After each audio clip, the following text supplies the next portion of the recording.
Hari Minggu tanggal 30 Desember 2024. Wah, Haji panen. Berapa ton, Pak Haji? 1,5.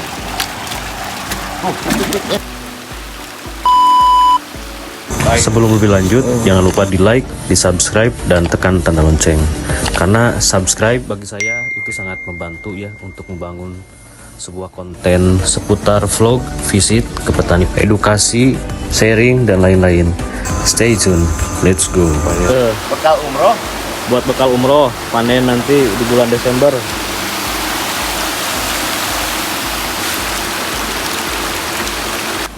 Halo teman-teman, kembali lagi bersama Rifki Rauf ya. Ini saya sedang visit di kolamnya Pak Haji Dani, daerah Kawali, Kabupaten Ciamis. Ini tebaran kurang lebih 4.000 sampai 4.500 kurang lebih lah. Ini tebarannya kemarin dari size sekilo isi 60-50 ekoran, kurang lebih dari bobot awal tuh 18 sampai 20 gram per ekornya. Nih, pas tanggal 30 Desember 2024 kemarin memang sudah ada agenda untuk melakukan panen, teman-teman. Tuh, ini timnya ya, timnya Pak Haji Dani. Siap.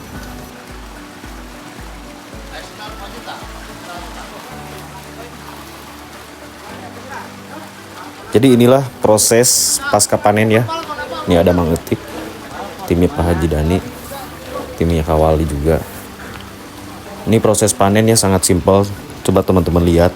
Itu namanya kalau di sini familiar disebut gomblangan ya atau kamalir. Oh, kamalir, namanya kamalir atau parit mungkin. Tapi pakai sekatan ya dari bambu bahannya. Jadi kenapa harus pakai sekatan? Biar lebih memudahkan untuk penyemplingan atau penyortiran ukuran-ukuran tertentu yang layak jual. Begitu kira-kira teman-teman. Lalu bawahnya ini pakai beton ya, ataupun pakai lantai juga bisa kalau memang teman-teman ingin menggunakan kolam konvensional tapi dasar kolamnya seperti ini. Ini jenis nila kekar ya yang kami pakai sampai sekarang juga. Terus ini kurang lebih usia ikan di 3 bulan lebih teman-teman, dari tebar sampai ke ukuran panen.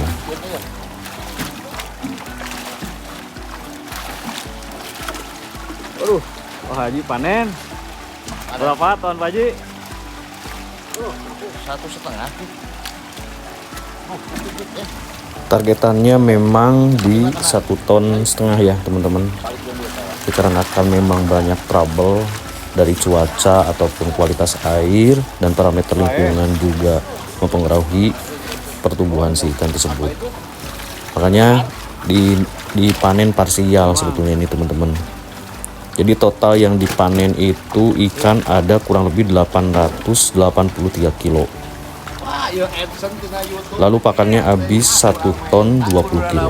Kalau dikonversi FCR-nya dapat berapa itu yang saya hitung 1:1,5. Itu masih aman teman-teman. Stok tahun baru. Lalu metode yang digunakan kolam Pak Haji Dani ini hanya kolam konvensional biasa pada umumnya. Cuman dikasih equipment seperti kincir ya.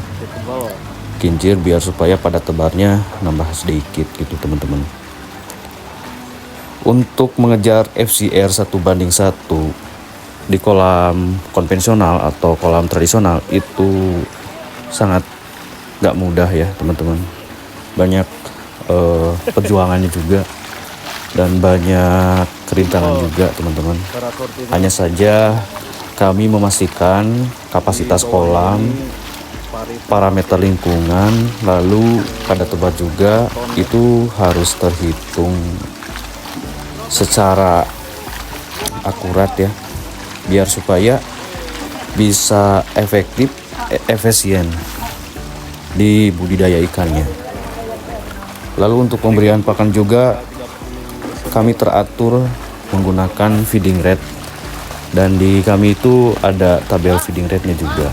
Selain itu juga kolamnya Pak Haji Dani ini teman-teman bisa lihat di awal video itu ada video yang mana memperlihatkan pemipaan atau pembuangan air atau outlet pembuangan air itu menggunakan sistem SLO ya, yang mana pembuangan airnya itu ngambil dari dasar kolam. Jadi ketika amoniaknya tinggi, lalu banyak trouble di kualitas air, itu lebih efektif menggunakan sistem SLO. Jadi ketika ada air masuk terus airnya bening, sedangkan yang di bawahnya itu nggak terlalu bagus, biasanya tingkat residunya juga cenderung lebih banyak ya teman-teman di dasar kolam tuh. Makanya kalau inlet air masuknya bagus, terus outlet atau pembuangan airnya masih menggunakan sistem pembuangan air yang dari atas, itu air yang bagus tuh malah kebuang sia-sia. Jadi inovasi yang dibuat sama Pak Haji Dani ini memang menggunakan sistem SLO, biar sehingga ketika airnya bagus itu nggak langsung kebuang teman-teman, tapi yang airnya atau kualitas airnya yang jelek, residunya tinggi, itu langsung kebuang dan bisa masuk ke pipa SLO tersebut teman-teman. Coba lihat nih teman-teman, ini ikan yang sengaja sama Pak Haji Dani itu disimpan ya, ketika beres panen lalu disimpan lagi ke kolam biar digedein gitu loh teman-teman maksudnya. Dan akhirnya coba teman-teman lihat, ini kurang lebih satu ekornya 1,3 kilo on ya.